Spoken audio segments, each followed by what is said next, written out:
entrepreneur, il n'y a pas une école d'entrepreneur. On le devient, mais pour plein de raisons différentes.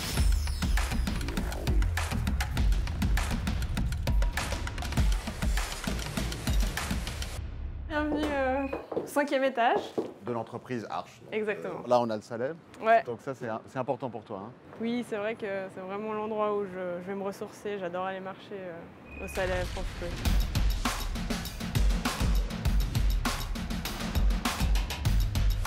Il y a beaucoup de spécificités. On a aussi du stockage en container pour les biens des clients.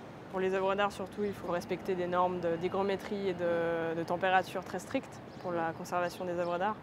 Donc voilà, ça ne s'improvise pas, il faut une installation et des infrastructures assez conséquentes. On visite l'entreprise? Oui, allons-y. Are you listening? Damn. C'est très peu valorisé le déménagement et c'est vraiment dommage parce que c'est un métier qui requiert tellement de compétences humaines, des compétences et un travail d'équipe, la gestion des clients parce que c'est un moment très stressant pour les clients. Il faut avoir cette empathie que nos hommes ont et à la fois, oui, il faut être fort, il ne faut pas avoir peur parce que quand vous êtes avec un piano dans un escalier, il faut en avoir du courage. Il y a plein de qualités vraiment incroyables qu'il faut avoir et je trouve que dans le public en général, c'est pas très valorisé comme profession. Est-ce que c'est possible que le secteur du déménagement soit un secteur qui se féminise? Depuis presque un an, on a une femme qui a rejoint les équipes de nos équipes déménageurs. Parce que c'est vrai que dans le déménagement, il y a la partie lourde, c'est sûr, mais il y a aussi beaucoup d'éléments qu'une femme peut très bien réaliser, tout ce qui est emballage, tout ce qui est la documentation, parce que de plus en plus, nos clients nous demandent de remplir des documents, il y a des charges administratives importantes. Donc en fait, il y a vraiment, je dirais 80% du travail qui peut être réalisé par une femme. La période qu'on vient de traverser, comme pour tout le monde, j'imagine pour toi, ça a été un moment extrêmement dur. Comment on gère cet état de crise totalement unique, inédite? Jamais on a vécu ça sur Terre, on ne sait pas ce qui se passe, on ne sait pas ce qu'on va devenir. C'est vrai que c'était très anxiogène comme situation. Après, moi, franchement, j'ai essayé de prendre le plus de recul possible, garder la tête froide. Très vite, l'État nous a rassurés aussi sur les aides qui allaient être octroyées en termes surtout de RHT, parce que tout ce personnel qu'on ne peut pas faire travailler, qu'est-ce qu'on fait si on doit le payer et puis on n'a pas de revenus? C'est ça le plus stressant pour un entrepreneur ou pour une personne qui a des collaborateurs. Mais je crois que quand on est transparent aussi vis-à-vis des collaborateurs en disant il y a une partie des activités qu'on ne fait pas parce qu'on peut les repousser, mais il y en a d'autres, si on vous demande, il faut y aller. Ils comprennent aussi qu'on est en train de faire un arbitrage et qu'il y a des choses qui ne peuvent pas être déplacées, donc ils doivent y aller. Yeah.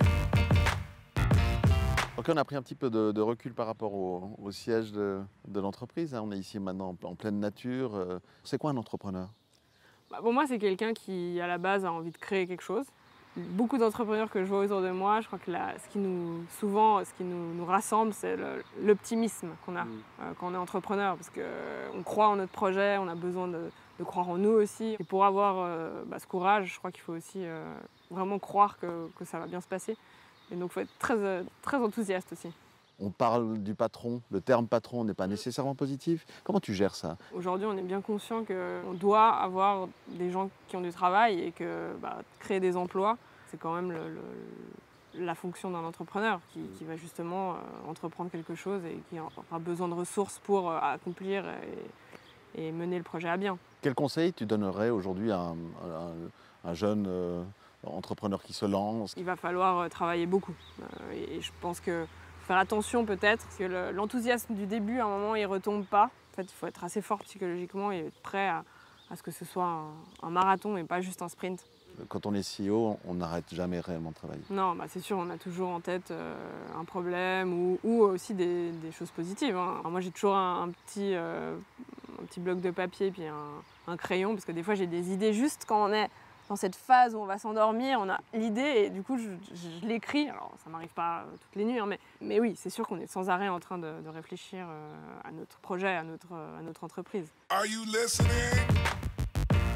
Aujourd'hui, la Suisse, qu'est-ce que c'est comme pays? C'est un bon pays pour être entrepreneur? Avoir des emplois en Suisse, c'est franchement quelque chose de moins compliqué à mon avis que dans d'autres pays. Donc ça, je pense qu'on a des très bonnes conditions de ce point de vue-là. Après, d'un point de vue peut-être incitation à créer des entreprises, je pense qu'on est quand même aussi dans un environnement plutôt favorable. Mais des fois, j'ai le sentiment, en entendant les gens, en entendant aussi les médias et parfois certains politiques, que des fois, j'ai l'impression qu'il y a des projets qui sont plus là pour revenir un peu en arrière et on fait fi de nos atouts que la Suisse a, mais il faut les conserver, il faut les cultiver et il faut penser aux atouts de demain. J'essaie toujours de le dire autour de moi, mais vous ne vous rendez pas compte de la chance qu'on a, mais il faut qu'on la préserve.